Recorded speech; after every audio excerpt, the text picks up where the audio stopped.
Effects on local economy.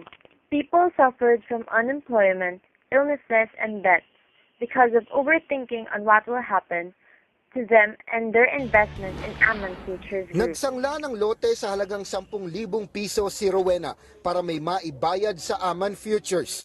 Pangako kasi sa kanya, dodoble ang 10,000 sa loob lamang ng kalahating buwan. Pero biglang nagkasakit ang anak ni Rowena. Nang singilin niya ang Aman Futures, wala nang maibigay sa kanya, kaya't hindi na ipagamot at namatay ang bata.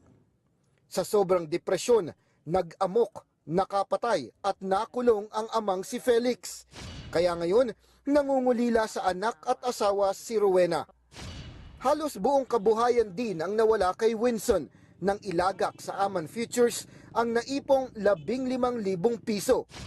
300,000 piso naman ang nakuha ng Aman sa mananahing si There is Jeng. a loss in opportunity of earning money because of the scam.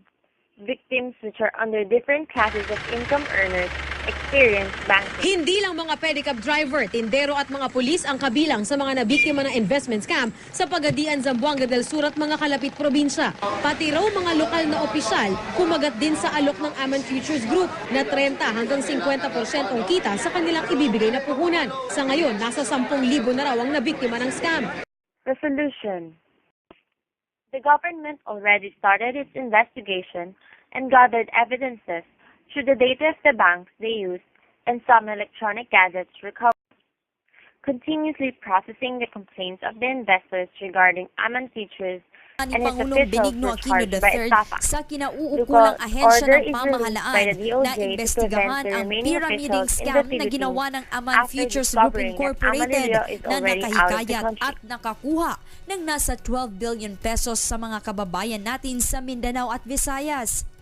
Ngayon po, meron inatasan po ang DILG, ang DOJ at saka ang DOF na imbestigahin po itong Aman Futures. Amanillo is currently under the custody of the Malaysian government and is sentenced to 2-year imprisonment because of carrying a fake passport. Nahatula ng 2 taon ng pagkabilanggo si Amalillo sa Malaysia dahil sa pagkakaroon ng pekeng Philippine passport ayon sa ulat ng mga dyaryo sa Malaysia. Kaya malamang matagalan pa bago siya makabalik sa Pilipinas. Una nang napurnada ang pagbalik ni Amalillo sa bansa para harapin ang kanyang patong-patong na asunto matapos harangin ng Chief Minister ng Sabah ang kanyang deportation.